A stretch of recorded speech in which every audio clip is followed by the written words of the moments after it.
Let's start this experiment off by washing our hands to remove any of the oils from our fingers. The natural oils on our fingers can prevent sounds from being produced. Next, get an empty wine glass. Then lightly wet your finger. Now, using only the pad of your finger and a light touch, drag your finger along the rim of the glass.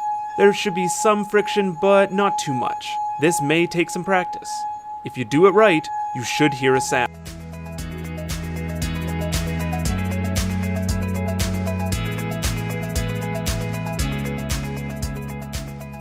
Water, we can see the difference in the shape of the sound waves that are produced.